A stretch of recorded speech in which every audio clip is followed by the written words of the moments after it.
Okay, well, good morning and welcome to this webinar on annual training concepts, where today we're going to be focusing on the overview and some base training ideas, some early base, early mid-base training ideas. My name is Tim Cusick. I'm the TrainingPeaks WKO product leader, and I'll be walking you through the webinar today.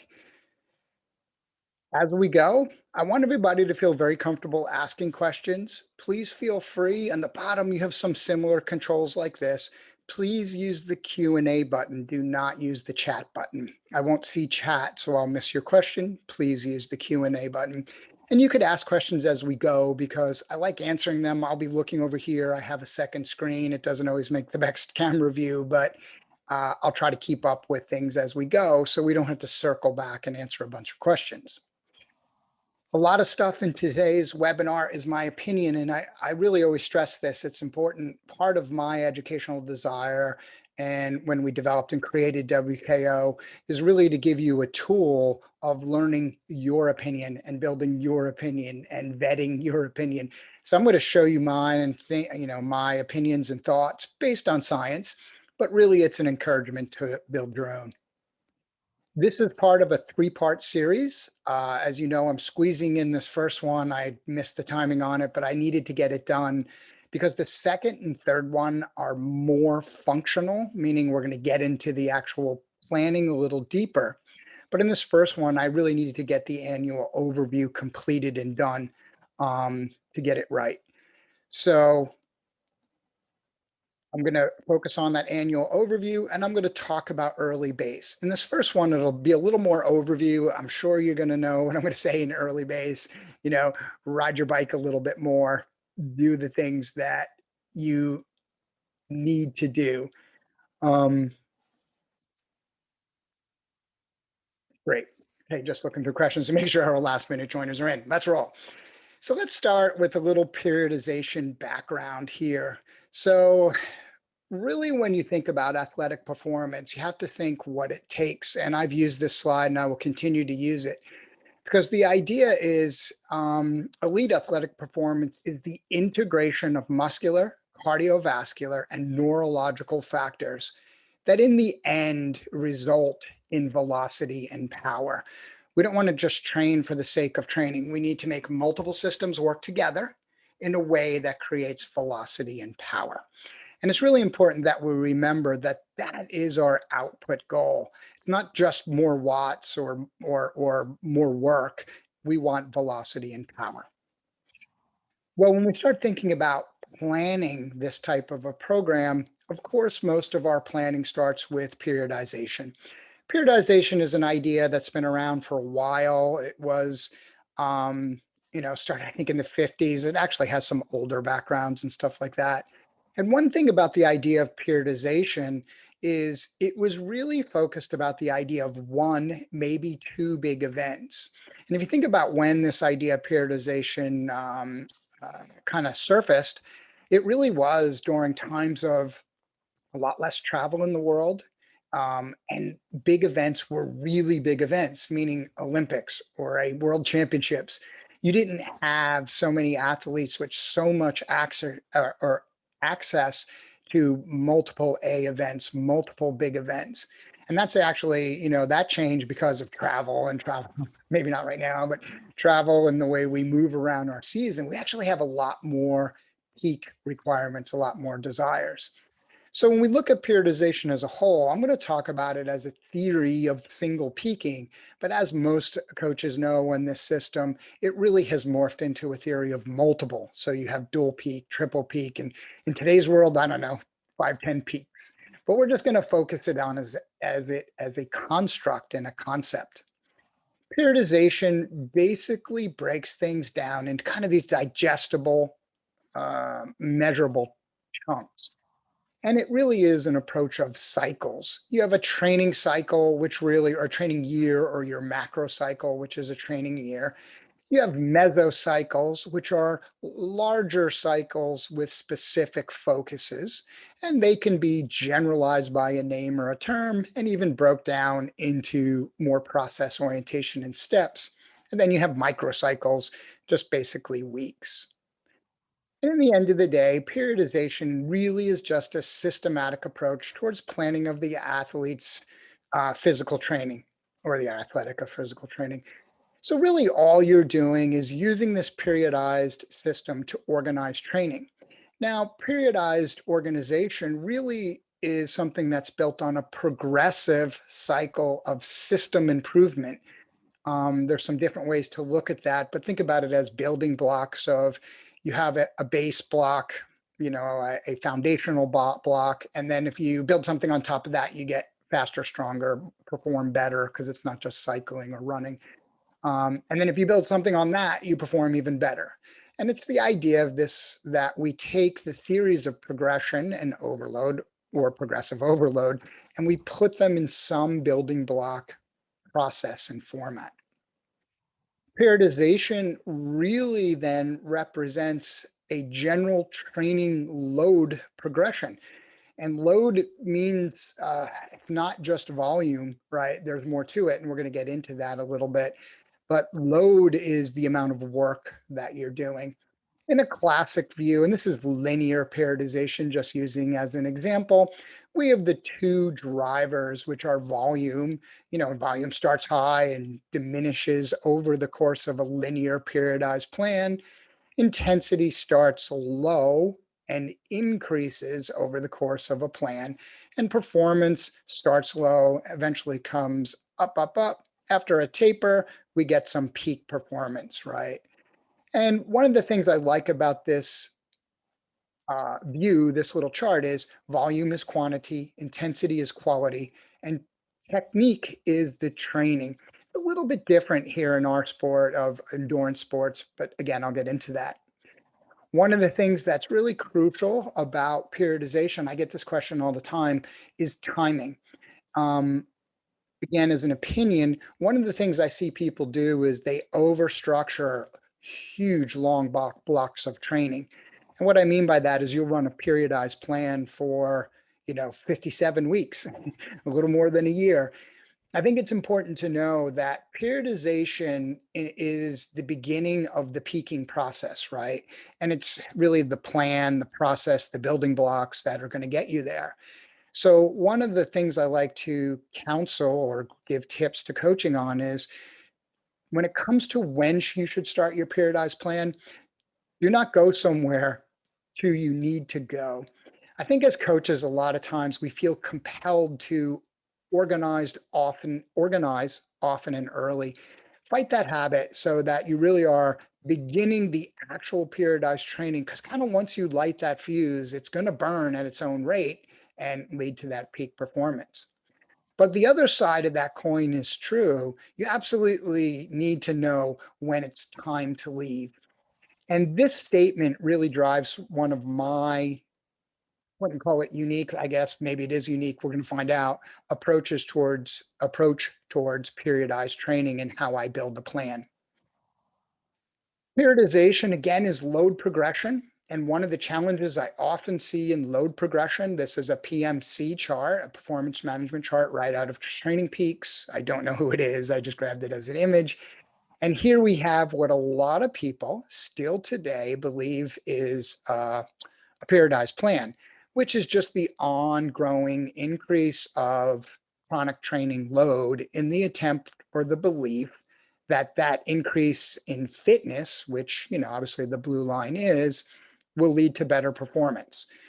That's not true because the reality is, as we train a periodized plan, we need to be cognitive of the GAS or general adaptation syndrome type of thinking, where growth needs to be more in an overreach period, a little recovery, another overreach period, which gets higher, a little recovery, and then another overreach period. And a PMC might look more like this. I'm only looking at a short amount of time, so this doesn't look very steep, but I think you'll get the idea. We have come off the previous season, there's some rest. You can actually see here in the blue, but it's either in the chronic training load or fitness, but it's easier to see in the acute training load or freshness. You can see cycle 1, cycle 2, and then cycle 3 with a little extra overreach here of a base training. That's more typical of what the overload when we pay attention to the gas principle when it's applied to periodization. There are many types of periodization, which I'm not going to go into. You have linear, or sometimes referred to as block periodization, but block periodization in my book is something else, but just giving it a fair call, which is the classic model we just saw. We have reverse periodization, is where intensity starts high and declines over time and volume increases. I'm not a big fan of reverse periodization. It works in theory for like ultras and some other things, but the reality is, I wouldn't, if I was training in ultra, I might be more even here in my volume. And undulating really is a mix of different strategies and the ability to undulate forward through a mix of volume and increasing intensity. I'm actually a pretty big fan of undulating in certain situations. There's plenty of others. I'm not going to get into them. You can obviously do the research there, but there's plenty out there. But inevitably, our desire to build an annualized plan builds us to, as coaches, to create something like this, right? Where you have this very clearly defined pattern. You have work, training load moving up in some schedule, intensity, how much, what you're focusing on, and percentages, right? We all end up doing that. But if you took all the colors and all the words and all the numbers out of this, you really would just have a simple construct. And that construct would be periodization. But here's a little bit of a problem with that, right? Periodization is only a system of organization. And like training load is a neutral construct, meaning you can't just say, I'm going to build this periodized schedule, right? And say, and I will definitely get faster. I will definitely peak. It really is just neutral. It is a system of organization. It is not a training process or modality. So when you think about all the color you just saw, the painting of that periodized picture, it's your training process and modality, your system as a coach, that's going to make the difference. Excuse me, I'll take a drink. So let's spend a little time talking about this theory of process and modality in our annual planning process. So I put together this little diagram, not my strength of working in X's and O's in PowerPoint, but you guys will have to live with it. And I think you have these phases, these steps when you look at the process of training and building a annualized plan. You have diagnosis, manipulate, via, manage, and outcome, right? And I think if you think about when you're writing a periodized plan, these are the elements, the factors that you're thinking about within that plan. And if, maybe in an easy way to say it, you start out with a good diagnosis, right? Which at the core is the ability of the rider. You know, what's their capabilities? How strong are they? What's their physiological backgrounds? What's their training history? Things like that. And demand of the event. Now, I'm not going to talk much about the demand of the event today because you can just, that's a matter of you doing the research, right? Look it up, find the maps, find old power files, the athlete's own history, maybe, whatever. Once you have your diagnosis and you've developed that into some needs, what does my athlete need? And you begin to build your plan really is an in-depth manipulation of the relationship between volume and intensity. And that manipulation is a combination of training density or frequency and scheduling, right? Like how many days a week and how long is each workout.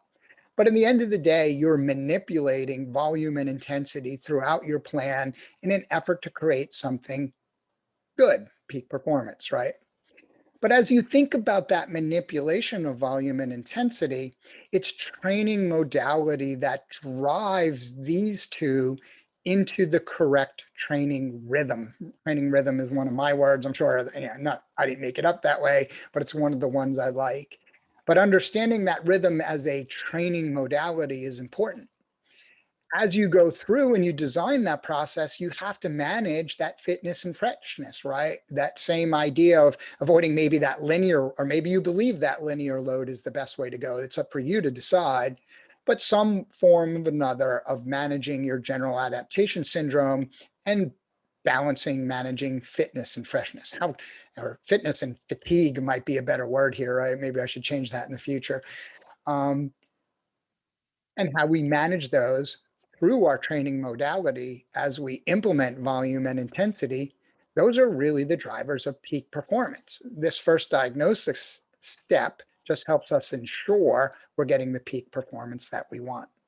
So what I want to do is break these steps down a little bit. And in these steps, I'm going to try to show some charts that I use. People have really asked in the webinar to show the charts that I actually use. I'll do that to a point, to be very honest with you. I do have a couple of secret ones that I might not show, but I'll give some good thinking. You really need to find the ones that work for you. So let's start with this idea, the ability of the diagnosis really, but I'm going to focus on the ability of the rider. You can find the demands of the events. When I'm looking at the ability of the rider, I'm doing research. I always start with phenotype. Understanding an athlete's phenotype is a pretty big deal in training. Um, One of the other things that I think about high on my list that I don't see a lot of people, I'm strange this way, is your muscle fiber type. We have a way of modeling that in WKO. And even though that correlates to a lot of things, in my process of planning, fiber type has kind of, it is an element that affects my strategy, my AB strategy, not necessarily in a binary way, but has impact on what I do. I use their power duration profile as a whole, their PDC metrics, strengths and limiters against world class. And the reason I just sped through that list is I have them right here.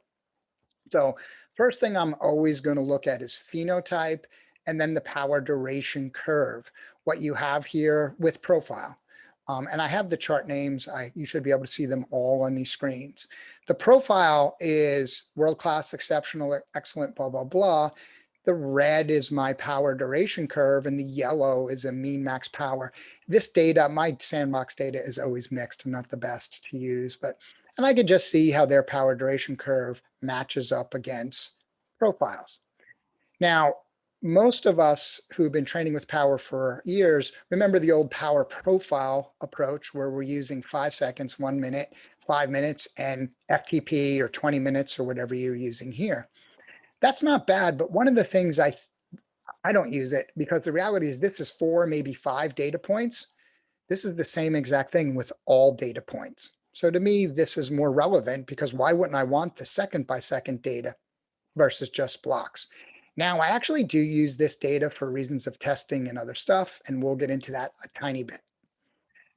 The other thing I'm looking at is the power duration metrics compared. I'm profiling power duration metrics.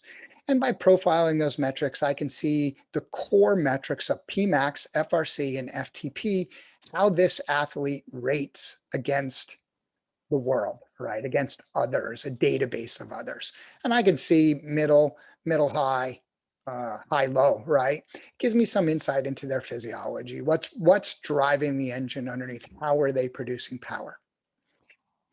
I like a strength and weakness chart. This chart, just very quickly is the athlete's strengths and weakness as compared to the athlete. This is not a profile or anything like that. This is just how they put out power. They're stronger and anything above the blue is a strength. Anything below the blue is a limiter. And the further apart that is, the further down off the blue, the bigger limiter or strength it is. This athlete is kind of an all-arounder. You can certainly go right to the phenotype and see that. And they have a strength out here in this kind of time range and a weakness here. One of my other favorite charts is against world class. This is just taking that same power duration profile we saw in the first slide and comparing your performance in red against that power duration profile in a percentile against world class. We do have a simple age adjustment to give some understanding, but that's really just based on a power loss aging formula. Okay, and those are some of the basics I use to diagnose. Now I have a system, I've done annual planning and WKO4 where I actually go through how to take your diagnosis, create a needs analysis and everything like that. I'm not going to do that here today. I'm really talking about concept and construct, but you can always watch that one and learn my system. So Robert Smith asks a good question about phenotype and all data. When addressing phenotype with a new client, new to training with power, at which point do you start trusting the model? So, Robert, I would do my baseline testing right off the get-go with a new athlete with power, unless it really interrupts their training schedule. And there's plenty of that in the WKO5.com and what my baseline power duration testing is, which really is a 5-second, 1 minute, 5 minute, and 20-minute test, a little more than 20 minutes, all done at maximal, all done in an individual day. So you don't stack those because we want maximal. Once you have your baseline fitness, a baseline test, you can trust the model pretty well, right? It'll give you really good guidance. But then the reality for it to really flush out from that point probably is going to take anywhere from 30 to 90 days, depending on the athlete's activity. If they're mid-race season, it could come really fast, right? If it's early base season, it might take some time. So, but do the baseline test first and get your basic model up and running. All right, next I want to talk in the process. I'm just going to kind of keep moving across that process sheet, right? Let's talk about the manipulation of volume and intensity. And as coaches, here's where, uh, your wisdom, knowledge, learning, experience, all the art of coaching really all comes into play. But to simplify why these two are important, right? Let's just separate the why of these. So when we think about training volume, right, this really is the amount of work performed. And it will equal or it determines how much you adapt. For me as a coach, and this is an opinion, and if anybody's offended by this opinion, I apologize, but you're at my opinion webinar. Volume probably is the greatest driver of improvement success, meaning if you want to elevate your performance, volume probably is the greatest driver of that.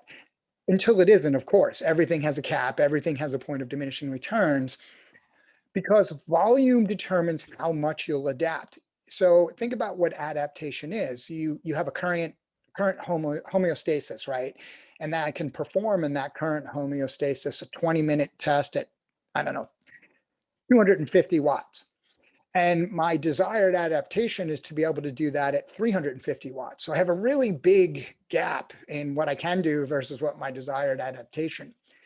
Volume is the main driver of how I can get there because it determines the overall depth of adaptation.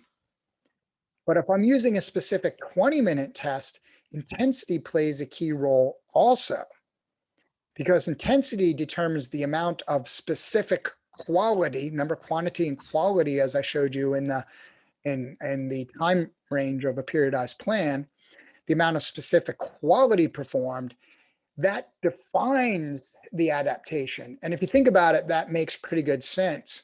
So the more I train, the deeper I will adapt to endurance capability, right? Endurance performance as a whole. And that assumes, right, that you're doing it right. And there's plenty of ways to do it wrong. I should have said that. At some point, there is a point of diminishing returns, but volume is how much I will adapt. Intensity will define those adaptations. I think when we have discussions with our clients, it's really important to point that out because most of our clients are time capped. So there's only so much adaptation you're going to be able to get in that time cap. And you can improve it by getting them or helping develop a more specific adaptation. But the reality is you're going to be time capped. Just is what it is. Don't get me wrong, there's ways to maximize it, but on the end of the day, volume matters. So when we talk about volume, volume is a simple measure of the total amount of activity or work that you can perform or do perform, right?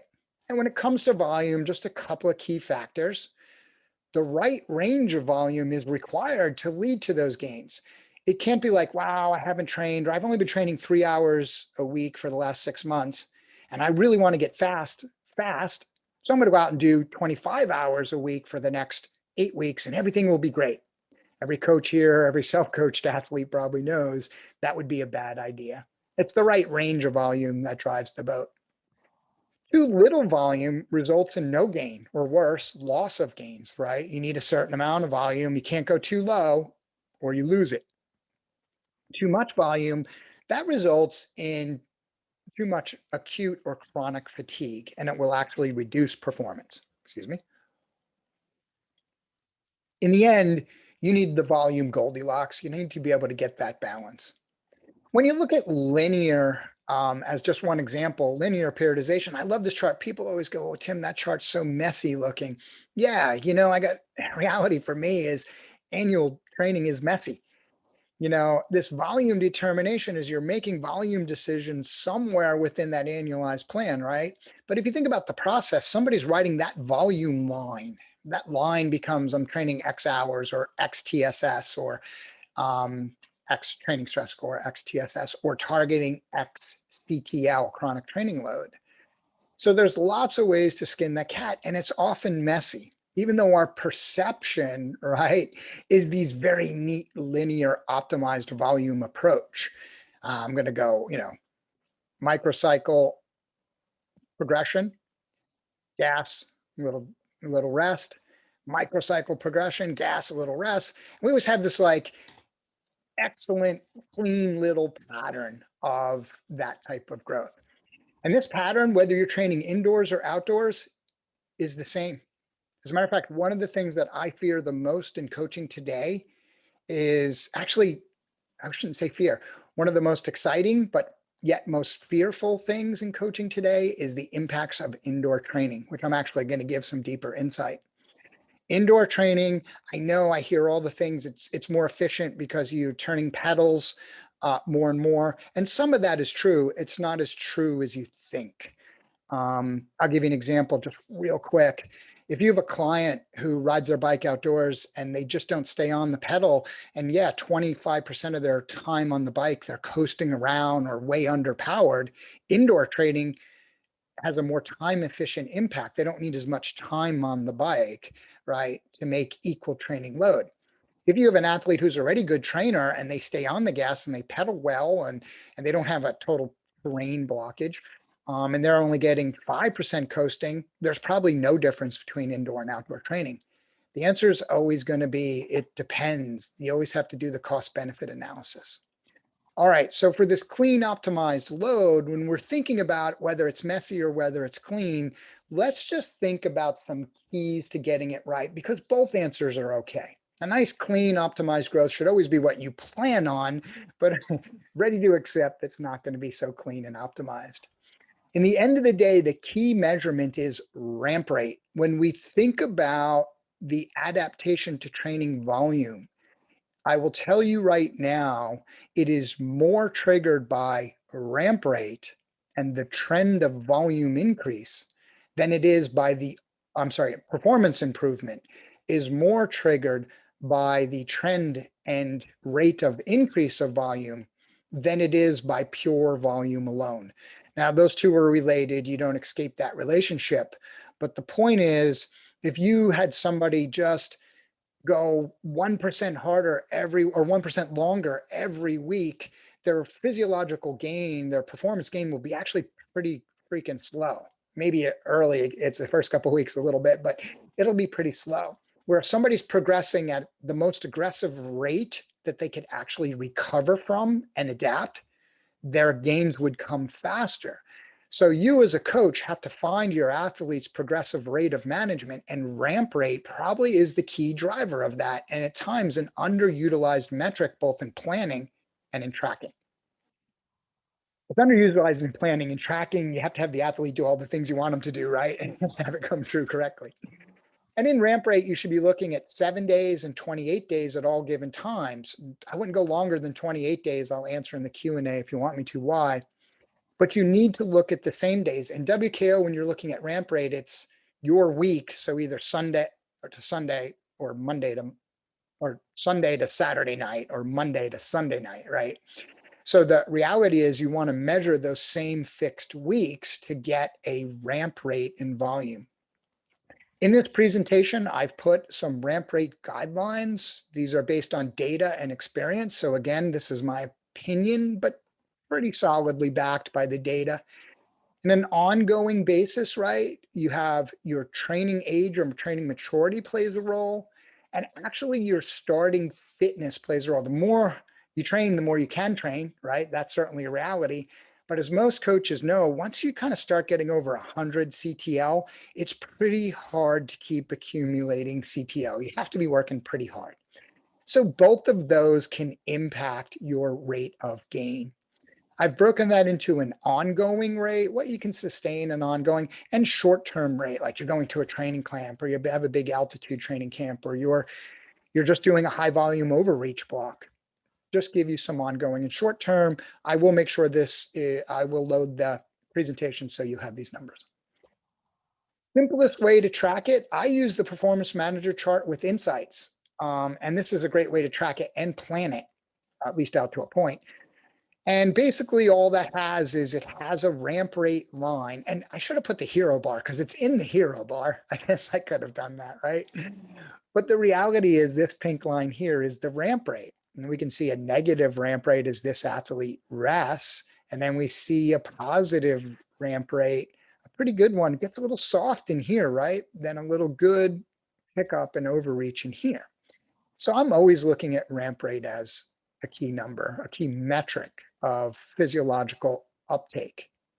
Robert, I never adjust ramp rate tracking. Oh, I get your question. How would I adjust ramp rate by somebody coming back? It depends how long they were off the injury. You tend to hold your training maturity for 12 to 18 months, maybe even a little more. It gets pretty ingrained in there once you get mature. But if it's been longer than that, I would basically come back, maybe not all the way to the restart, but I would come back to 1 to 3 years. Okay. So when we're talking about this training volume uptake is what we're really talking about, right? How can you get that maximal load and still recover and absorb and respond to the work you're doing? So overload needs to go beyond this idea of micro and mesocycle measurement. History gives an insight.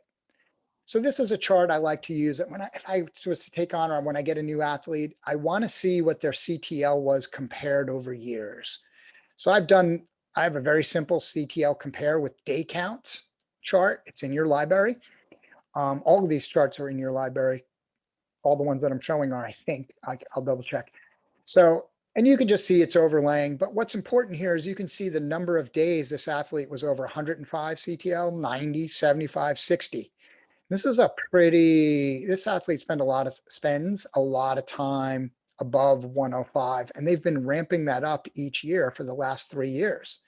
To 222 days last year over 105. There's potential for stagnation in that. I see that really quick. So you always want to look, as you're thinking about your ramp rate planning, what the athlete has done. And it's also important to think about it over the course of multiple years. I would recommend every coach, particularly if you're working with new or younger athletes or a combination of both, right? You really want to think in a 2 to 4 year cycle. And the idea there is, I'll keep this very simple. Let's say you're thinking about long-term training volume, right? Think about your volume over time. That's maybe peak CTL each year might be a way to think about that. So you might say, you don't want to just go from an athlete training at 50, it was been their max, and suddenly take them to 150, right? You want to say, well, in year 1, I might go target 100, let them absorb that, get used to that training load. Year 2, maybe 120, let them absorb that, get used to that training load. Year 3, maybe 140, let them use that. So also just remember to think multiple years for athlete improvement.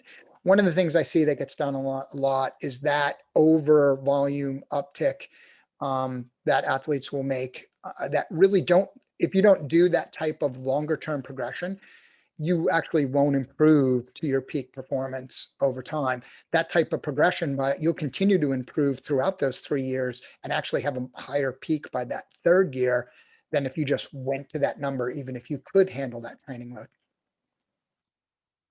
All right, let's spend a little time talking about training intensity, right? That's the level of effort a person exerts during exercise relative to his or her maximum. And really, we can simply, I put this definition and gave credit here, it's determined from the percentage of time spent at exercising at, right? And this particular definition is using a 3-zone definition. And it's easier to visualize this percentage of time in charts. So, we have zone one below lactate threshold one, um, zone two between LT1 and LT2, and zone three above LT2. And you have different distribution views in this, and that's a very simple way to look at it. The three-zone model really makes it easier to manage and gives a good visual, but the reality is managing time intensity distribution as a matter of zone or time and zone distribution might allow for some greater specialization in our training. Again, that's up to you to interpret and execute, but I will personally tell you that the reality is I look at time and zone. I actually plan in my thinking this way in general, and I'll talk about like zone one, zone two endurance rides here, but I measure in this. Um, I'm not a, so I'll get into Dave, your question. It's going to come. So when we think about how that impacts training zones, I like to look at it like this. This is a chart that's out there. If you're using the classic levels, classic Coggins classic levels, where you have 7 levels, try to color code this. Here's the Coggin I levels, right? Here's some of the work being done to improve these. And you can overlay the free zone system. Now, don't align my numbers perfectly. I just took 2 images and kind of put them on there to give you the idea, right, of this, the idea of this, but it's there and you can do it. And that should drive your thinking. To me, I think one of the mistakes is athletes can train, when we start thinking about zone one and what polarized training and stuff have brought to us is polarized training, notice it doesn't go all the way to the end. It doesn't go into the blue. When polarized training or three-zone training is, you don't go too hard, but you don't go too easy. So zone one training has a little bit of a role in early base training just to get up and rolling, but spending a lot of time in zone one outside of the idea of an active kind of recovery effort really is too little. I do believe in time around LT1, and I'll give examples of that, Dave. So you can look at this, and there's a bunch of charts. I should have put more in here maybe. There's polarized training. There's also training, and this is monthly. And there's, right, that's exactly what we're looking at here.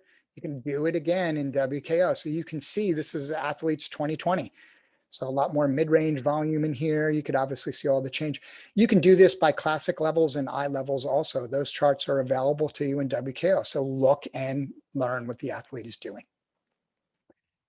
Another way I like to look at intensity distribution is time over or time at or time around FTP, right?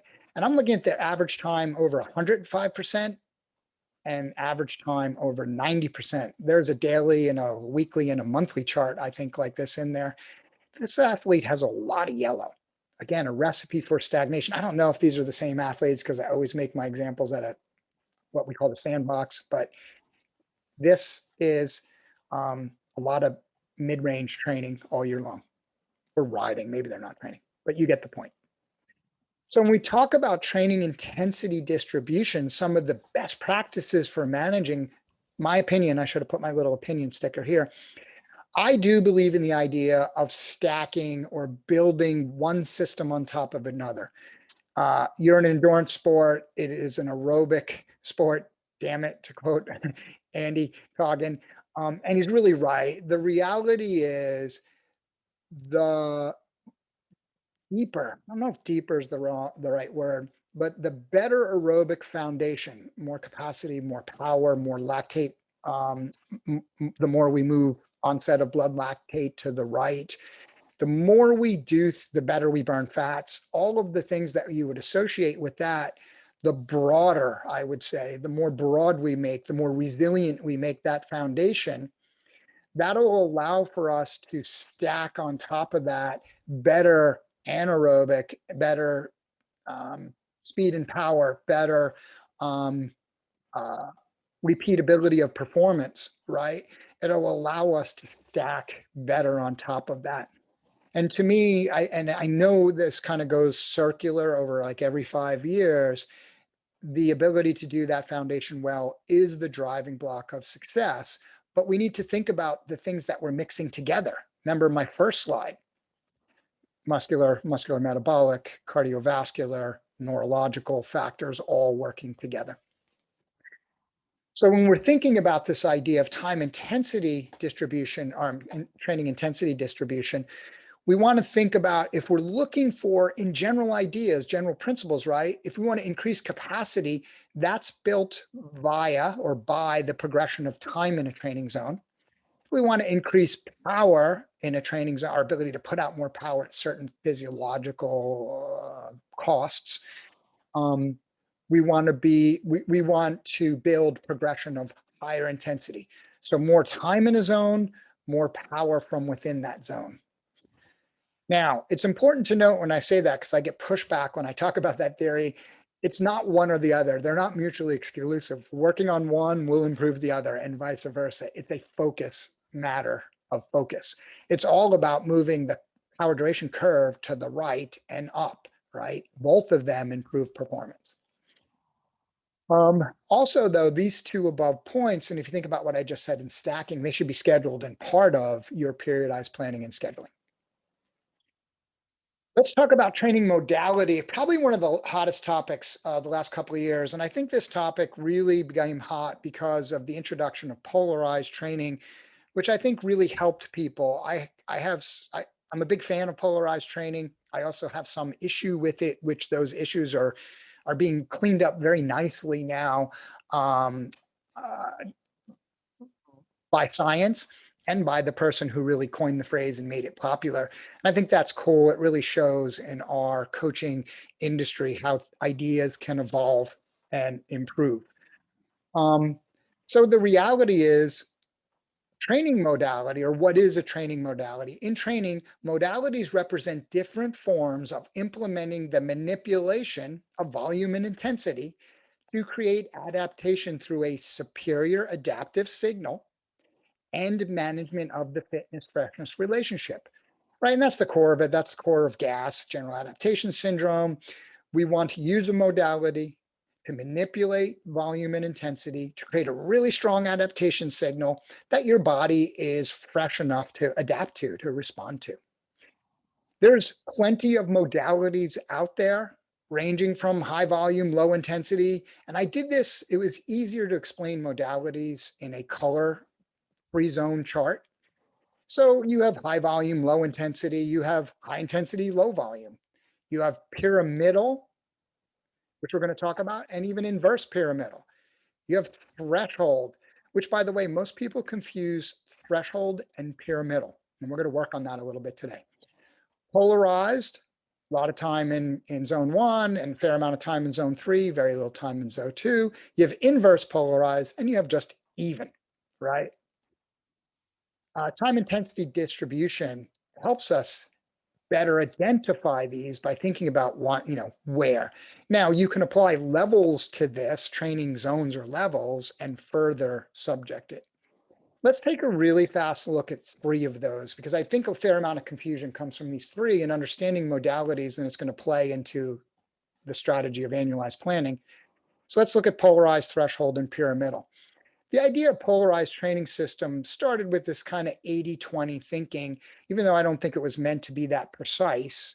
And really, you just have 1 to 2 high intensity, very high, very hard workout days every microcycle, all right, every week. And then the rest of the days are riding at low intensity days at or near your LT1 or your onset of blood lactate, right? Let's keep referring to that as LT1, just to keep one name for ease of purpose. And it really is, that's the modality. It's the rhythm that you're seeing here, right? Hard, easy, easy, easy, hard, easy, easy, easy, hard, right? That's modality. This is the rhythm that's going to drive how you manage intensity and volume in the system to create response. Because if I did this is intensity, right? If you did this on volume, this Tuesday, Thursday would be low volume, where these days would be high volume. And should have done that. It's always the afterthought, right? But I think you get the point. If you talk about threshold training, right? Threshold training is 4 to 5 hard days a week, all ridden in the threshold kind of zone, right at or near LT2. So there's a lot of just hard training days. People will look at this and say, well, I don't ride that hard. Or who trains like that way in threshold every day? Go out and do 4 group rides, 4 fast group rides or hard or group rides a week, and you get kind of close to this. So there's lots of ways you might be doing it that you don't even know you're doing it. So the reality is that's the threshold rhythm. Now, pyramidal really is a way of looking at, it's very similar to polarized, except the difference in a pyramidal, and it's hard to see here, look at my intensity scale, is you're doing 2 to 3 days a week, not as hard. So polarized high days are 10. I mean, you're going max.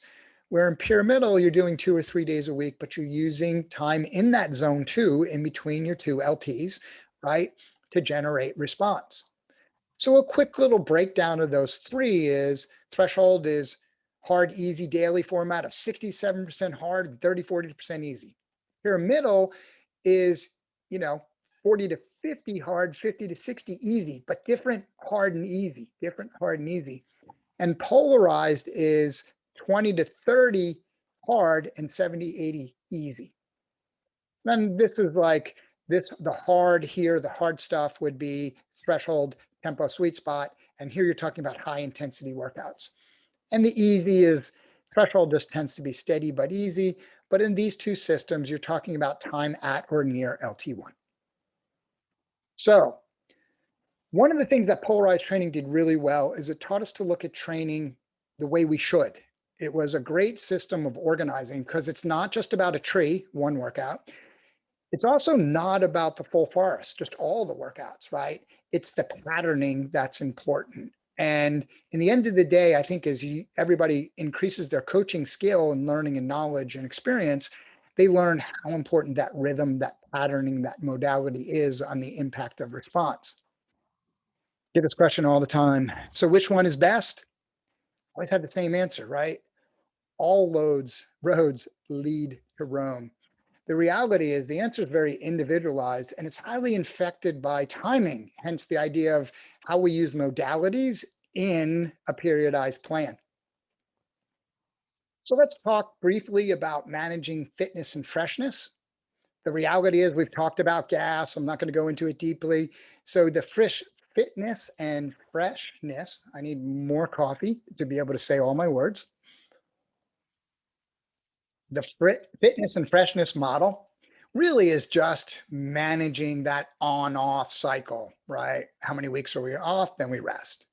So I'm not going to get into that deeply because there's plenty of webinars. I track that in the same place I'm tracking ramp rate, CTL. This is the PMC chart, the performance management chart that I use because I also like how the idea of training, sort of training readiness or optimal load points and stuff like that. So I like this PMC. I'm tracking acute training load and chronic training load as a way of measuring fitness and freshness. All right, in the end result, what do we want? We want peak performance, right? All of those things, all that model needs to come together for peak performance. And really, that's very simple. The person performs to their maximum when they want. But that also is about, maybe I should have highlighted that, really they have the idea of progressive planning or using a periodized plan is it builds confidence and ability to perform, right? Which then also supports their maximal performance. So let's take a look at a case study. This is the classic periodized plan. I showed it in slide 1 or 3 or 4 or 5, whatever, early. And you tend to have this model of week by week progression. And I don't know if this is exactly the model, but here I'm emulating this or showing this phase broken out. But often it's put into neat little boxes like that. For me, and this is my opinion, and I called it kind of the WKO mesocycle, but that's probably not fair. It's probably better to say the Tim mesocycle. There's some key differences. One, I use different naming. I don't know why, just because it's the way. I do know why, because I think it's more representative of what you're doing in that phase, in that macro cycle. But probably more important is I do not believe in time bounding your plan too tightly. You need time bounding, right? Because you're always kind of counting back to when you need the peak. and stuff like that. And you don't want to start your plan too early or too late. But the reality is there's some flexibility, and I actually build that into my planning schedule when I'm writing a periodized plan. And I stay focused more on having a strategy than a plan. I am not as quick to make little squares and boxes all the way through a season as I used to be, only because I've learned over time how we need to be a little more fluid and adaptive and phase adaptive in our coaching to elements like that. So I use more of a time range where I'm looking for key metrics of evolution, when it's time to move on, right? When it's time to leave, go back to that slide, when it's time to leave this phase. And I don't always get them. And there's times where the schedule says, well, I've done the best I could. I need to move on, but I am looking for those phases. So if you look at a general summary of my uh, macro cycles, I kind of break them down like this in rough timelines, what I'm doing. And here is what I will do in modality. So in the prep early base phase, I'm using a high volume, low intensity. I'll move to an even approach. I guess even's the best name because in my early base, we're just riding a fair amount. Then I do in this kind of greater, and by the way, my lines aren't so clean and neat. There's fuzziness, like I'm starting pyramidal here, right? I'll go pyramidal here. I start doing in this mid to late base, more work and more effort. And usually this period will go the full 8 weeks. A very adapted, very well trained athlete might go shorter, but I'm really taking a pyramidal approach. Now, as I evolve into my build and peak, I'm moving from pyramidal to polarized. And even that is maybe an over precision in definition. I'm evolving through these, might be a better way to say it. And once you're in the performance and racing stage, you're training as you need. Now, that is more of a professional athlete approach. Somebody not racing at a very high, or not racing, 30, 40 times a year might have more flexibility. But the reality is, I don't break it out in this period. When I look at my focus, here I'm volume. Here I'm just looking at the pyramidal time and zone. So PY is pyramidal time and zone because I'm evolving that even towards pyramidal. So really, I just want good volume here. Here, pyramidal time and zone. So I look at the 3-zone model, but I really like to break it down into eye levels. And remember my little color intensity distribution chart. I use intensity distribution by eye levels, and I use the 3-zone. I'm looking at both together when I'm looking at time in those. And I progress those. Remember what I said, these are progressing. So throughout this 4 to 8 weeks, I'm progressing time in zone, right, to improve. So here you see pyramidal time and zone. Here I start to become polarized time and zone and polarized time and zone. So I don't only want to, I'm progressing volume appropriately, but I'm also looking at time in zone progression. And whether I'm trying to build power or build capacity, I might be tweaking that, what my goal is, but it's time and zone progression. Key tracking, I'm just getting some TSS in the bank. Then I'm ramp rate. I should put ramp rate. Here, I'm a little less focused on ramp rate because you don't want volume increasing to be the driver because you'll over fatigue the athlete. But I don't totally lose sight because I don't want it to slip too negative either, right? You kind of want it to bump along. Transition targeting. What am I looking for to go from 1 to 2 to the next? And understand, I don't have all my answers here. I'll be quite honest with you. There's some other things I look at that I'm not sharing. I always start with power out, meaning power at. Power is the greatest predictor of performance. So I always start with the power number. What I am looking for in the prep and base, remember, these lines are all fuzzy, a little more fuzzy than I'm showing. I want to look at the progression of LT1, so lactate threshold 1, when lactate, the onset of blood lactate begins to occur, right? I want the gap between that and LT2, FTP, to start closing. I want to push the lactate curve to the right while raising power and Building VO2 max, ride your bike a lot. It improves VO2 max. You should be able to build VO2 max through this period. And I'm just looking for natural growth of FTP. That's not driving me. But if I'm doing a lot of low volume work and I'm not moving VO2 max and I'm not moving FTP, I might do more, right? It's not enough work to create the stimuli. When I move to build and peak, I'm looking at clusters. Clusters are ways of analyzing repeatability. I want the athlete to get strong. I'm sorry, first I'm looking at power. I want the athlete to put out more power. When I get to build and peak, we're talking about power. Yeah, I'll look at the underlying physiology because it helps me understand, but power is king. And I'm looking at their ability to generally cluster efforts and specifically cluster efforts. I want repeatability to be bam, bam, bam. Testing, I'm changing and evolving my points on testing, and I won't have time to answer this today, but I do my 4-point baseline, then I test residuals, then I actually come back somewhere in late foundation and test baseline because I want to compare the same exact power numbers against the original baseline power numbers. Then I go to residuals, and here I'm probably not testing at all, to be honest, because we're going hard. The model is maintaining, but I might say, wow, we need this specific requirement. So we want to know if we have it or not. So we would test it. And SDT is what I call self-determined training. So SDT, I always have this thing with math, like, what if you're feeling great today? What should you do? And what if you're feeling really horrible? What should you do? Because you want the athlete, you're not there with them every workout. You don't have like a little pulse meter on them where you can see if they're feeling great or feeling bad or whatever. So if feeling great, I want them to increase volume. Self-determined training, what they're adding to mine, if they have the time and capability. Here, I want them to increase time and zone. So let's say it's easiest to give this example, right?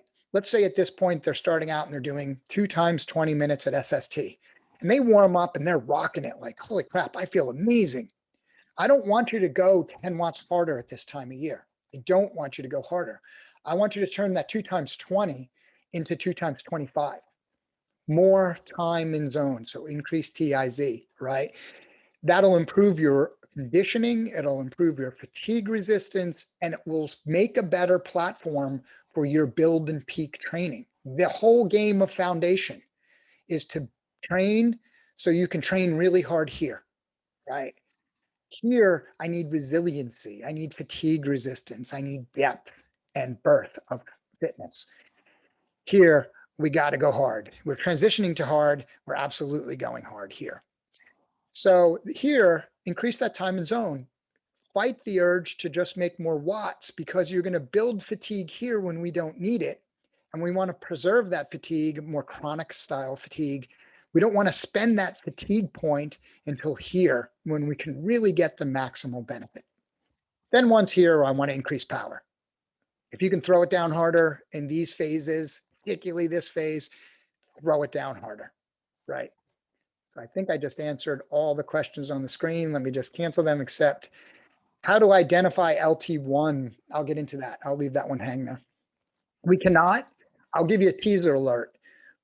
We're currently doing hundreds of lab tests in Europe on a new LT1 modeling system, which we hope to release here very shortly. Early results are very promising. It's being led by 2 prominent people within our group. And I think we should have some results for you. I estimate LT1. I'm going to show you how I do that, but I need to go faster. We're going to be here all morning. Just a quick note, when I use, people ask me in these charts about like, are you using the physiological metric or the power metric? I use power data to inform the training response. More power means I'm getting the response I want, right? At the end of the day, we need power and velocity. I use the metric to understanding, what's driving that response. So power data informs my training. Is it going well? Are we doing the right things? Are we heading towards the end goal that we need? The metrics, VO2 max, things like that, VO2 max, P max, FRC, they're helping me understand the training response. Okay, a little bit about your early base growth. Don't forget, we're still starting power and velocity. Same chart I just had up. Let's focus on this kind of early phase. And here's why I did a bunch more background. I swear in 2 and 3, we'll just get right into the meat of this chart. I'm actually going to expand on it a little bit for you in the Monday webinar, because you probably know, based on what you're seeing, what I'm going to say, right? Ride your bike a fair amount. And it's true, but let's give it a little better definition. In the early foundation phase, I'm looking for two things drive my dose: volume and neuromuscular manipulation. And neuromuscular manipulation is just a fancy way of saying cadence work. Excuse me a sec. See, I have coffee too, ready to go. So the response I'm looking for, and there's more, right? You can just put improve your aerobic capacity and foundation, your aerobic performance, whether you think about that in a cardiovascular format or in a metabolic format, in a lactate management format. All of those are important, but they're just elements of the end goal of what I'm talking about, is driving the overall, improving the overall aerobic foundation. That doesn't mean we don't do some other work, and which we're going to talk about, but really is just building this early base, like each phase is you're just building the foundation of harder work to come. So if we look at this kind of schedule, how do we manipulate this, right? How do we change it? What do we look at in early foundation? For me, it really looks like this. So what I'm doing in the still always the diagnosis never changes, right? And that's the driver of the why of your plan, the needs analysis of the athlete. The volume goes way up, intensity's down, and I take an aggressive volume-based ramp rate. And I'm going to talk about that a little deeper, but that has to jive with the athlete's life, which we'll talk about. My modality during all phase really is high volume, low intensity training modality. And I'll define low intensity in a moment. I'll tell you right now, low intensity is time at and around LT1. The reason I say at and around is people get too precise about like something like LT1, when really it's a fuzzy gray area anyway. So at and around is just fine. During that management of fitness and freshness, I'm managing my gas by some range of 3 to 5 week cycles with lower intensity in the mix and a smart progression of volume. You can train on microcycles a little longer, but that really depends on the athlete's maturity, their current starting point of training, how much rest did they have or didn't have, maybe even can impact that. But there's a range. I don't rigid into this 3 on, 1 off. And as I get to peak and build, I'm going to tell you, I might do 1 and 1 at times, 1 week on and 1 week off. It's not a week off, but that's a way of block training. You get my point. The reality is there's a range. And in the outcome, one of the things when you start early base training, if you are pursuing an aggressive volume-based ramp rate and the athlete can do it, they'll probably see performance decline for the first 3 to 5 weeks. Why? Because fatigue comes first. Fitness will follow. Fitness takes 4 to 8 weeks to start layering in and having impact. So I always warn athletes when we're moving into the season and we're starting to generate volume and volume ramping, that their performance might go down over time. Little bit of what I'm looking at in here, and this is a little redundant, but so I'll move quickly and then go to Q&A. When I'm looking at volume distribution, I'm progressive up to 10% number, right? But I do it by the ramp rate chart, which I have in the next slide again for you to study. If an athlete is low to mid CTL, I'm targeting 4 to 7. But I have athletes now, and I bet you've seen this in the year of COVID, of 2020 to 2021 coaches, and this is part of the challenge because they didn't have goals. They just kept training all year long, right? And they're coming into 2021 with a higher CTL than ever. And that's in a situation as coaches, we might need to adjust what we call aggressive ramping. So I kind of put it in here because I've seen that reality a fair amount. Gas cycles 2 to 5 times a week, and intensity control. Since we're not doing a lot of intensity, I extend the weeks on. All right, that's volume. Intensity. I basically look at intensity as this. I start out as a high volume, low intensity training. So a lot of time in zone 1 in the 3-zone model, or a lot of time at or near LT1. But as I get later in the early phase and move towards the mid to late base, which the next webinar will go deeply into without all the background you've got in the background now, I begin to evolve towards a pyramidal system. And I just kind of call that the slow wave, right? I'm not reducing volume. As a matter of fact, I'm increasing volume, but part of that volume increase evolves us into this zone 2. And it usually evolves. I do it in 2 different ways. I'll answer it in Q&A for people who haven't fallen asleep. Ask me about the difference between aerobic endurance and aerobic power. But I'm evolving aerobic power into tempo, into sweet spot, you know. And early base, I might do a little aerobic power, a little tempo kind of work. And it's just transitional. I'm just transitioning that load with volume. If you tried to put a 3-volume view of 1, 2, 3, it might look like this. But remember, I'm just not that rigid. But what's important to note is I have no yellow early, but I do have a little red. Again, you can adjust your planning by the athlete's history. I always recommend as you're planning, look at the history of your athlete frequently. What did they do right? What did they do wrong? What could they withstand? What do you need to introduce to produce stimuli? So when we talk about this foundation intensity distribution, volume is the key progression even in this phase. So yes, I'm changing intensity, but I'm really more focused on overall volume in these phases. But consistency of training is the building block. I want the athlete to establish 5 to 6 consistent training days in the system. Now, I call this the best case scenario principle. When I teach things, I should have put this as an early slide, and I have it on 2 or 3 of these final ones. This is best case. And maybe the athlete just can't train 5 to 6 days a week. But the maximum benefit they will get is training consistency is an important building block. Now, if they only have 4, that's what you have, right? I'd rather have an athlete train 5 to 6 days a week for 1 hour with maybe occasional days longer versus 3 days a week or 2 days a week for 3 hours each. You'll get a better response.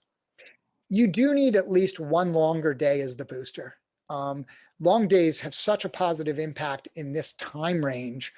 Not long, hard days, but longer days at or near LT1, they are a real booster. And you also need some maintenance intensity. Just 1 hard day every 8 to 14 workouts has been my schedule.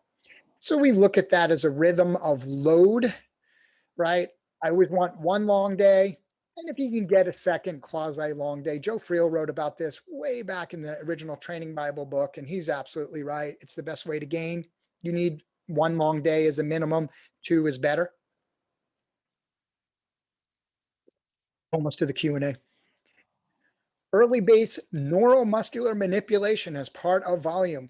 So a real quick answer, right? We all know that a watt is how hard you pedal times how fast you pedal, but I use cadence manipulation early. One of the key reasons I use it, and this is one of the downsides of all this indoor training and training on these indoor programs like Zwift or RGT or something like that, we turn into cadence drones, and we actually are narrowing our range of that we make peak power or good power in. And in some ways that's helping us. It is creating some improved pedal efficiency and some other factors. But when it comes to actual velocity and performance, the end goal, it's hurting us. We're losing our ability to make power at a range of cadences. You go and you join a Zwift race or a Zwift fast ride, you crank it up to 95 RPM. You don't shift ever because everybody does them on flat and you're kind of going 1 hard tone and you're really narrowing the range. So when I do neuromuscular manipulation, or simply put, I add cadence work to workouts and cadence targets to intervals and cadence targets to stuff, is I'm trying to ensure you can make power. I'm countering a lot of that indoor effect. And for those who aren't training indoors, improving your ability to make power simply at a range of cadences. No super secret. You're going to gain efficiency and gain economy and all those things. Those things might happen and hopefully will a little bit, but those gains are minor. But your ability to translate that power into performance on the road, performance in your race, performance in your event, That means you got to make power at a nice range. You could Zwift train all year long and get totally droned into that 90, and then you go out and you do your first gravel race where suddenly you're a lot of time at 65 and a lot of time at 85 and a lot of time at 105. Your body's not going to be ready for that. So when it comes to neuromuscular manipulation, I do review and monitor those. I'm going to show you what I mean by that, and I make it part of the prescription. I just agree this early, I'm really more focused on high cadence work. I do want to bring some low cadence work again to help you make a range of performance, but this early, it's generally high cadence. So I love rollers. I'm still a big old school believer, and I build them in intra-workout. That's just part of the workout. I don't create a lot of specialty on it. I'll just create some fast pedal time periods and this and that. And the reality though, the output is generalized. So what I mean by this, when we think about power, I'm going to go out and I'm going to do 5 minutes at 300 watts, right? The output we tend to think about is 300 watts. The stress we're putting on the system is 300 watts. But if we break that down a little deeper, there's a certain amount of metabolic demand that comes from that. And there's a certain amount of, a certain amount of cardiovascular demand that comes from that, and a certain amount of muscular metabolic demand. So strain on the cardiovascular system and strain on the muscular system. At this time of year, I'm more interested in strain on the cardiovascular system. So even like on high intensity days, if I'm doing VO2 max workouts, let's just keep it very simple. I'm going to have the athlete just do 5 times 3 minutes, some maintenance work just over threshold at 110% of threshold, right? I'm going to have them do those efforts at a very high cadence, 95 to 100. Maybe even more depending on the athlete, because I want to keep the cardiac preload. I want to keep pressure on the cardiovascular system. And right now, I'm only training so I can train harder later. So I don't want to begin creating a lot of muscular fatigue, a lot of muscular metabolic strain at this time. I'm just going to keep straining that cardiovascular system. I'm going to use the high cadence to make more muscle contractions, right? That's what high cadence is doing, at less contractile force. They don't have to contract as hard to produce the same watts. That probably does improve efficiency and economy, but those gains are marginal for experienced cyclists. They're marginal, but no reason not to get them, but you get the same gain. And then you learn to make watts in a range of performances. I do measure left-right balance. This is my favorite left-right balance. This is an athlete who's just recovering from a surgery. So it just made a great example. So I grabbed it. Left leg power duration curve, right leg power duration curve, massive difference, right? So I might be doing some unique work to help this athlete, but I'm looking at these if you have a left-right power meter and the capability, and I might tweak my neuromuscular manipulation efforts to better address these certain issues. I do look at gross power release and gross power absorbed, but typically my number one response to these, like how do we improve them, is ride the rollers at high cadence, ride the rollers at a high variance of cadences. So the prescription doesn't change dramatically. But these are charts and things that are available to you and worthwhile looking at as you think about this early season neuromuscular manipulation. Because remember, you have to make all the systems work together. Early base training transition, I'm down to the last 2 or 3 slides. This is kind of what I was showing you, my transition facts. Have more, and in this, again, I want to be very careful about these becoming over precise. Kind of an art, like I have all these tools and how I use them is precise, but same things. I'm looking for a metabolic response out of my early base 1. I want to close the gap between LT1 and FTP. I'm looking at in base 2, I want to close the gap between FTP and VO2 max. And 3, I want to increase VO2 max, but also in relationship to P max, which means really in relationship to your glycolytic capacity, which you could use the VLA max measurement for. I'm more of a fan of measuring capacity than the absolute number, but that's me. And in peak, I'm also looking for the ability to cluster, which might be a simple way of saying I want repeatability of effort. When you're really ready to perform, you can have a peak power number, peak 20-minute, 5-minute, one, pick whatever based on your event, right? But you can repeat it. When you can repeat it, you're really ready to perform at a peak level in a very short window of time. The challenge is early in phase tracking these transitions, there's really no clear way to do it. You need to use a bunch of soft metrics, of which I'm going to show you kind of some examples. Then we go to questions and answers.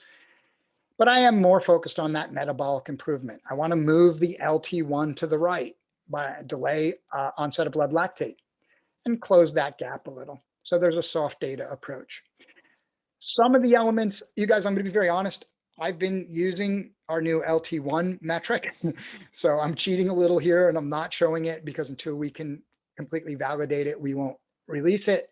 To validate it, we want X amount of lab tests. Getting lab tests right now is challenging in the world of COVID, and it's taking us a long time to get them, but it's coming. Some of the soft metrics I'll look at is simply aerobic efficiency. So I'm looking at efficiency factor and cardiac drift here.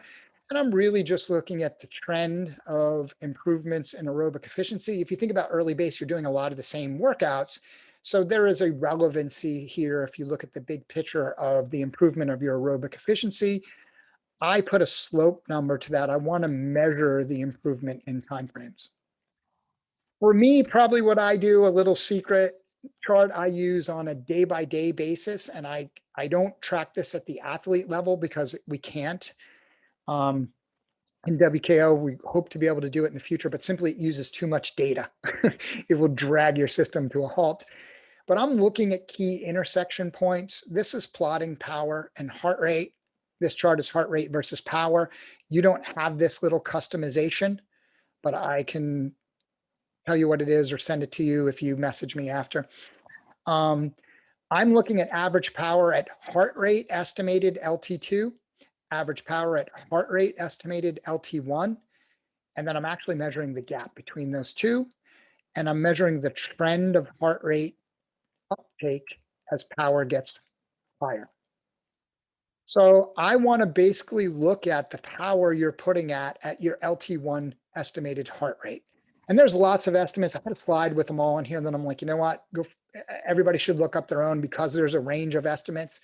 Is LT1, 70% of your max threshold power? Is it 65 to 70% of your max heart rate? Or is it 55% of your power at VO2 max?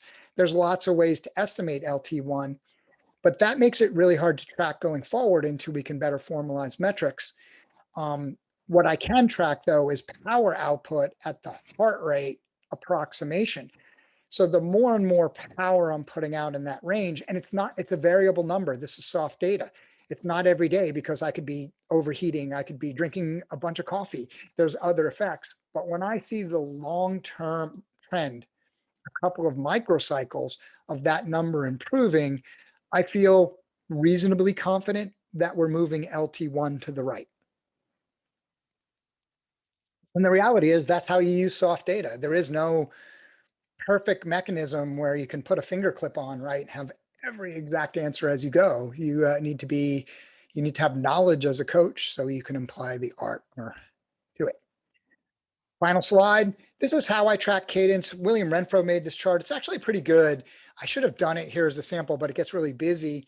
If you were tracking like weeks in your time range or months in your time, like I track cycles, so 28-day cycles or 35-day cycles, depending on what I'm doing, you will see the athlete cluster. All this is doing is by eye levels and by cadence RPMs, it's clustering how they pedal.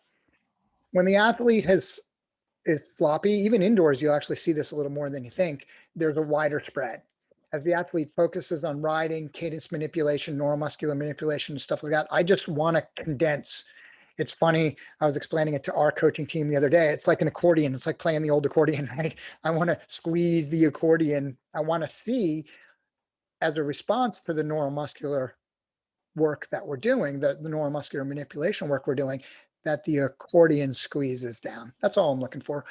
Different soft data, ways to track that transitional element. You need to find your, I have 2 or 3 others, I got to be honest with you, but I'm not showing now. Find the ones, because the key point is the point about you get locked into a plan. I'm only going to do 4 weeks of this, and I'm only going to do 4 weeks of this. That could be overly rigid. You could leave something on the table, or you could be wasting time spinning your wheels. Having some key transitional elements that you're using in compared to time, it doesn't mean you throw time out the window either. You're looking at them together and the relationship of the evolution of the athlete's performance. Oh, okay, we got all the background. The next couple of webinars can go much faster now. We got all that background in. So I'm going to start going through. I have a fair amount of questions already lined up.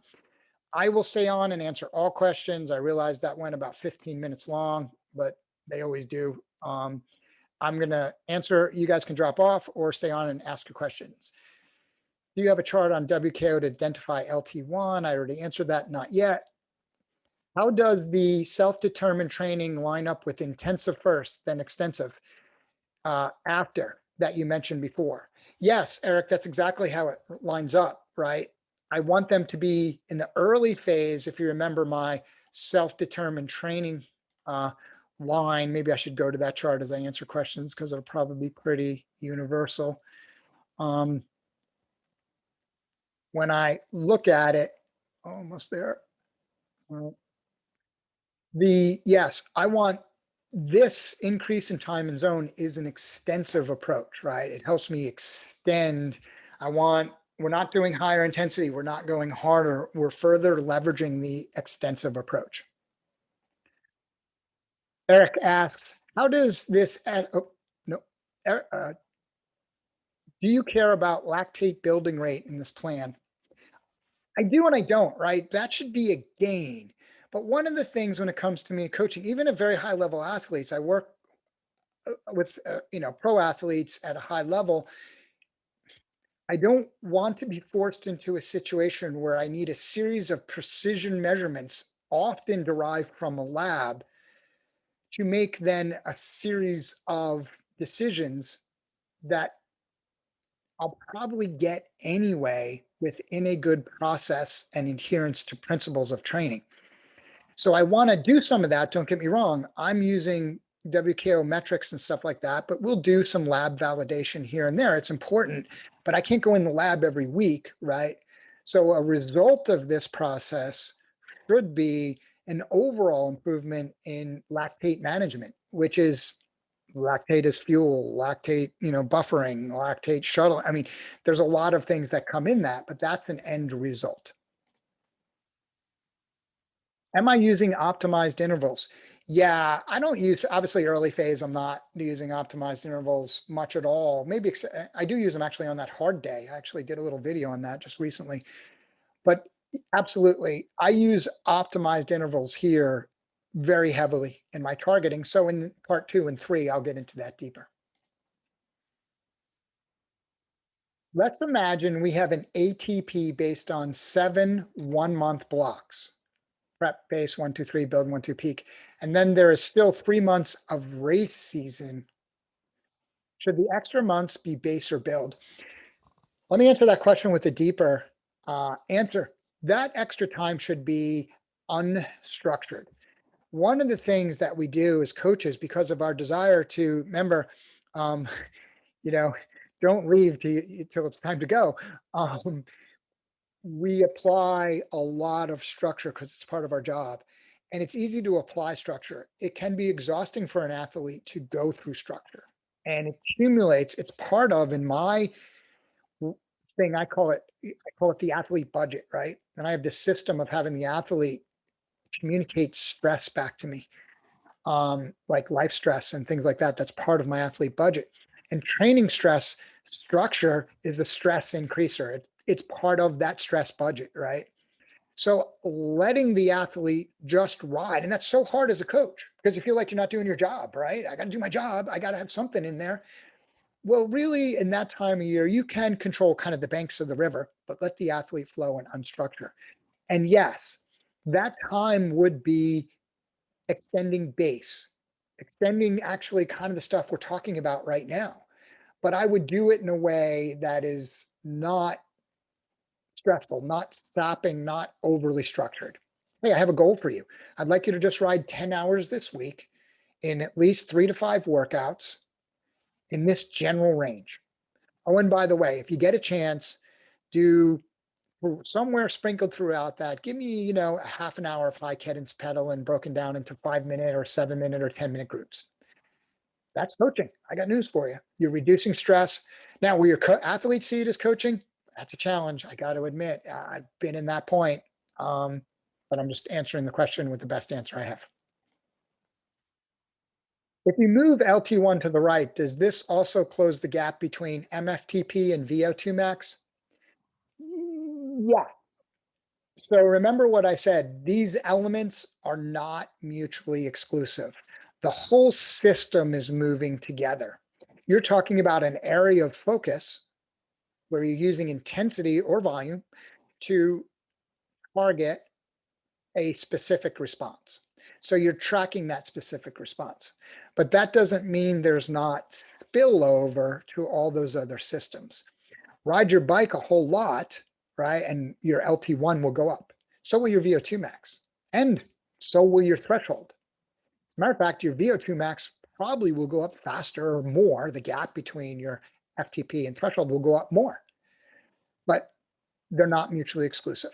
They'll work together. You're a system, right? You are a whole system. It's going to respond together. If an athlete has been responding really well to high volume, low intensity, would you continue doing this until the gains slow down or progress to more time and zone? Yeah, great question, Ruben. And then you go on to ask, what is the CTL? What if the CTL is already at a point where it's hard to progress? You're hitting on the core of my progression chart, right? I remember right up here, I have power. Power is the greatest indicator. If power keeps coming up, obviously that will improve power and velocity. You might want to keep doing that until it plateaus. If you think about the general adaptation syndrome, the resistance phase is followed by a flat plateauing phase. And here's the thing, right? When you're tracking power versus metrics, you want to keep growing that power until the athlete hits that phase. And the metrics, their VO2 max, their MFTP, their FRC, Pmax, those things will continue to improve. But once the athlete gets a little stagnant from the prescription volume, in this case, their power will stop improving, and then probably in a handful of weeks, maybe as short as 4, start dropping off. But their metrics, their Pmax, their FRC, their FTP, their VO2 max, things like that, they won't. They'll stay flat. So stagnation, training stagnation, staying at an over plateau is much smarter to be tracked at power. So you use your power numbers to track your way in, right? When to transition. And then once it gets flat and your power numbers are flat, you want to move on pretty quickly because your metrics will be saying things are okay. But the reality is power is going to start to decline. So hopefully that's an answer. Next question. Is it okay to increase volume doing 2 training per day? For example, 1 in the morning, 1 in the afternoon. Yeah, I think people underestimate the power of training multiple times in a day. You can also underestimate the fatigue. So I like training twice a day, and I'll actually prescribe it in phases of training. To be honest with you, I usually will prescribe it in base 1, 2, because it does create some unique physiological demands. But you also then you need a disciplined athlete who's super attentive to recovery processes and restoration. But it is an excellent way to increase volume. But remember the caveat, and I say this in all my webinars, cost benefit analysis. If their resulting fatigue is too high, you've trained in the morning, trained in the night, that increases extra fatigue. The athlete's parasympathetic, sympathetic response is all wacky after training and they can't sleep. That might be a negative. The cost is too high. So you as the coach have to measure that. Dave, if the target event is 30 weeks away, would you recommend more time spent in early base? Yes, same answer I gave earlier. 30 weeks is a lot of weeks of training. But I know it's so hard to hold back the athlete. They want to leave now, right? Go back to my statement on that. They want to leave now. Don't leave till you're ready to leave.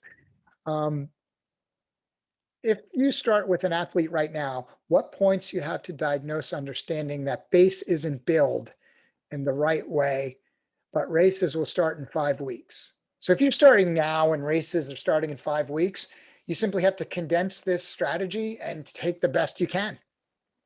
That's it. That goes back to my point. This is a rigid looking system. You got to be much more flexible in that system. That's here, right? And the reality is, again, back to my accordion point, sometimes you have to take this system because of what the athlete gives you to work with and condense it. Really, their history is important. How much base do you think you need? Their training maturity, but just condense it.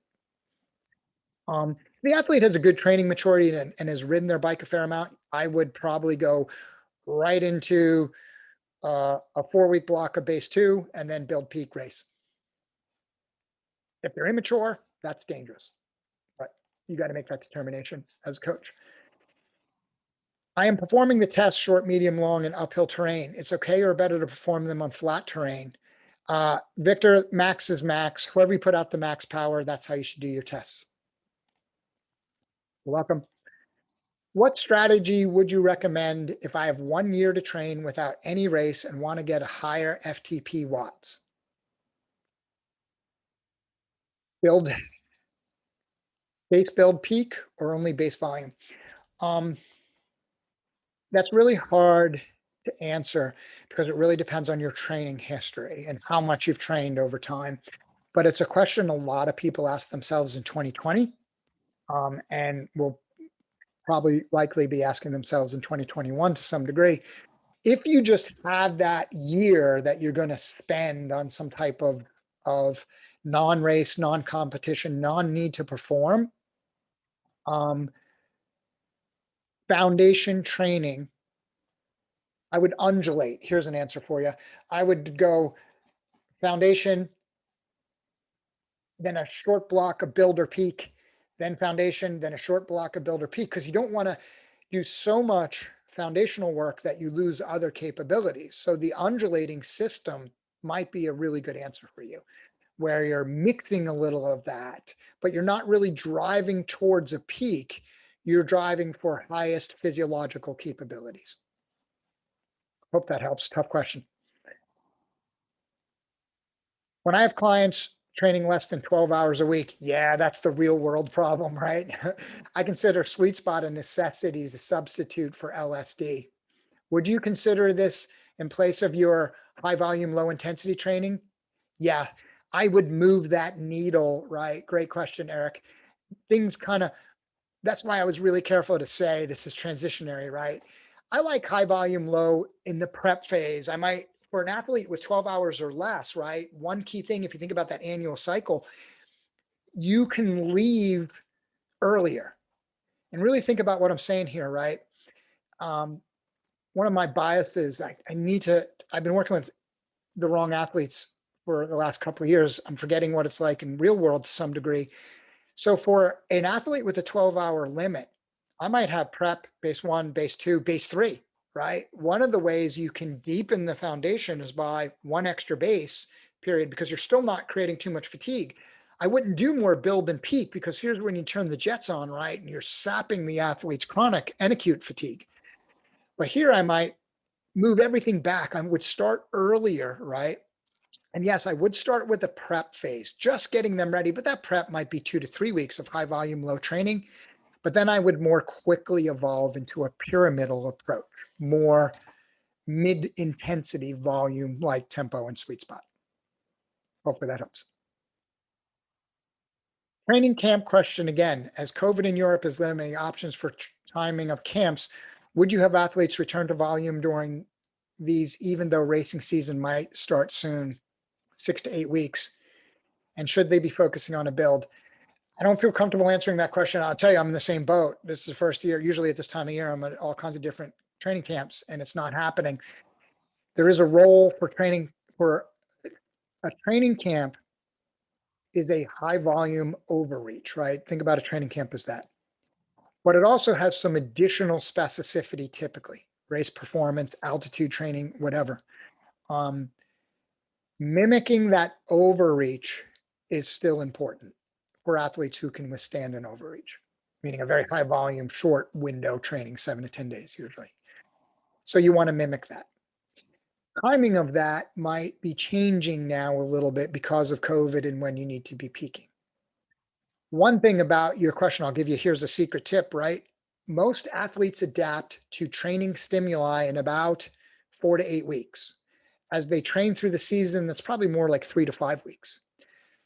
A high volume overreach is meant to spike some physiological response, greater power, altitude leads to greater hemoglobin, whatever you're looking for, right? Which then leads to greater power over time. Um, Timing of that and understanding that the athlete will probably adapt to that in 4 to 8 weeks is very relevant. The teaser tip. As a self-coached athlete using complementary code, how do I estimate LT1? I told you I wasn't going to give you the answer because there's so many ways to do that. 50 to 55% of VO2 max, power at VO2 max, 70% of FTP, 65 all the way up to 75% of max heart rate. There's lots of ways to do it. Just Google search and you'll find plenty. There's plenty of people with systems out there.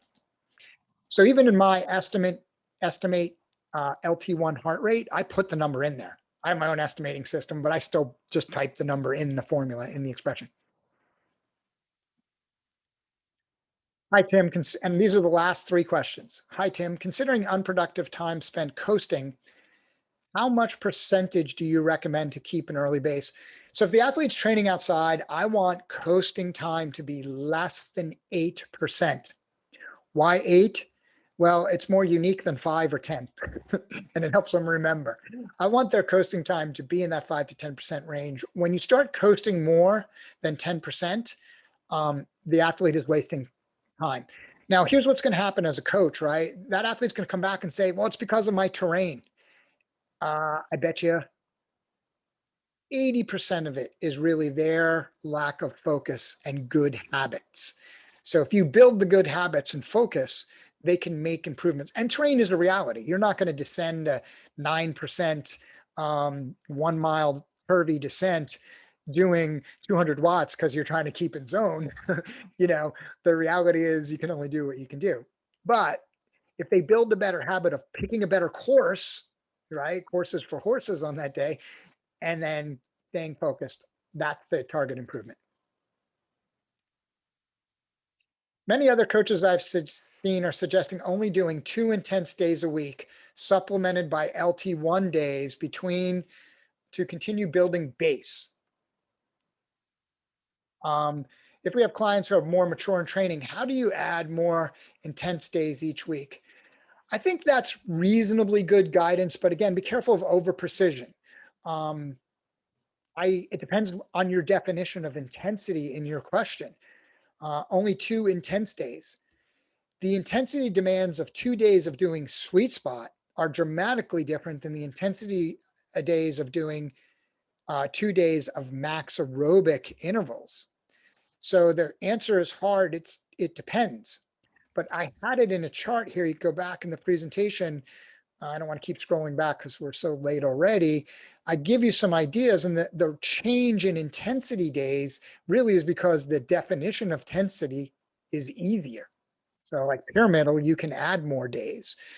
The question to your answer, though, reverse that. The answer to your question is too individualized to answer beyond that. You're welcome. Last question. There was a slide about 65 to 70, which was skipped. Colored graph, maybe intensities. Was that on purpose? I don't think so. I went through one really fast. That one? That one. Yeah, I skipped this one about ramp rates only because I presented it earlier. So it was the same slide. Excellent. Thank you, everybody, for being on today. I appreciate your time and patience. Make sure you join us Tuesday. I'm doing the part 2. There won't be the deep background. We're going to basically jump right into the macro cycles and go a little deeper as things now, right? As we get through early base, things will get more complex. I will post a PDF of these slides with the recorded version in the Facebook group. And if you go to the recorded version on YouTube, the slides will be linked in the description. Thanks, everybody. Talk soon.